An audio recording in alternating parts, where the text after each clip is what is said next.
Episode 7. The Cold Between Us. Days passed. No notes. No knocks. No piano. It was like Adrian had vanished into the walls of his mansion, shutting me out of the very world he had invited me into. The silence screamed louder than any argument. I wandered the estate like a ghost, hoping to catch a glimpse, a whisper, anything, but I saw only shadows. Until I heard voices near the front hall. "We warned you what would happen if emotions got involved," his lawyer snapped.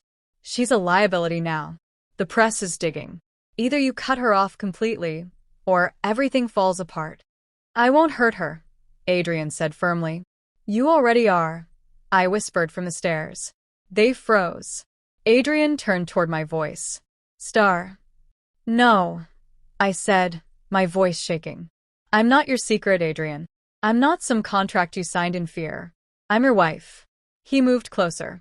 "I was trying to protect you." "From what? The truth? Because I can handle your scars. I can handle the world. But I can't handle being loved only in silence." He reached out for me, but I stepped back. My heart was in my throat. "You want me to disappear? Fine. But don't you dare say you did it for me." I ran upstairs, tears burning, unsure if I was more heartbroken or angry. That night, no note came. Only a small box left by my door. Inside, my favorite necklace from an old chat we once had. And a single note. "I loved you long before this contract. I'm just afraid to lose you in a way I can't control." My heart ached. But this time, I wouldn't wait for him to find me. I was going to fight for us. Episode 8. The Fight for Us.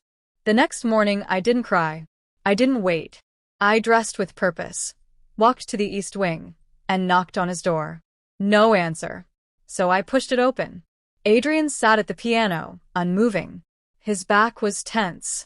The room smelled like old smoke and faded memories. "I'm not leaving," I said. He flinched. "You should." "I won't," I replied. "Not until you hear me." He turned slightly, enough for me to see the emotion flickering across his face. "Why do you keep choosing me?" "Because I fell in love with you before I knew your name. Before I knew your face. And now that I know your scars, your fears, your heart, I love you more." He looked down. "I'm blind, Star. I live in darkness." I stepped closer. "Then let me be your light." Silence. Then he reached for my hand and gently pulled me to him. "I don't want to love you in hiding anymore," he whispered. "I want the world to know you're mine." My breath caught. "You're not just my contract," he said. "You're the one I'd choose in every lifetime." I cupped his face, letting tears fall freely. "Then choose me now." He leaned in and kissed me, deep and slow, with all the words he hadn't spoken. When we pulled apart, he smiled faintly. "Then let's rewrite the rules," he said. And just like that, the contract that brought us together no longer held us apart. Episode 9. A Love Unveiled. The old contract was shredded and replaced with something unwritten: love without conditions. Adrian made it official. He held a press conference, standing boldly beside me, his cane in one hand and mine in the other. "This is my wife," he said to the world. And I didn't just marry her. I fell in love with her. Blindly. Completely. Cameras flashed.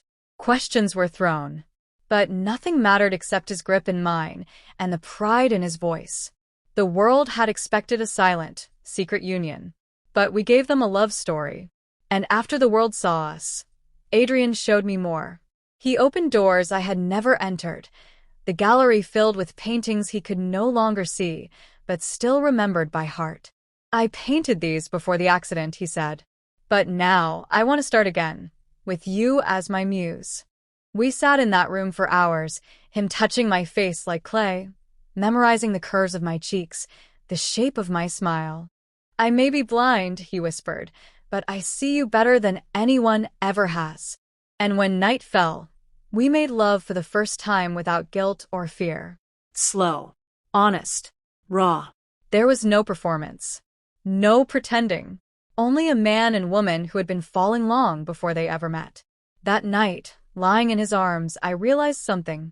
He wasn't just my blind contract billionaire husband. He was my once-in-a-lifetime. Episode 10. Meant to be. 6 months later, we stood beneath the same stars where our story began, where I used to type messages into the void, not knowing he was always on the other side. Adrian held my hand as we renewed our vows, not as strangers bound by paper, but as soulmates bound by choice. "I loved you in the dark," he said, voice strong. "But now I love you in the light. I see you, star, more clearly than any man with sight ever could." I smiled through tears. "And I choose you, every day, every storm, every silence. You were never broken. You were just waiting for someone brave enough to stand in the dark with you." As we kissed, the world seemed to pause. No cameras, no lawyers, no contracts. Just us. The man I used to type to under a fake username was now the man I woke up beside every morning. My online crush. My blind husband. My forever. Because sometimes love doesn't arrive in the way we expect it. It comes through screens, through silence, through scars. And when it finally finds you, it stays.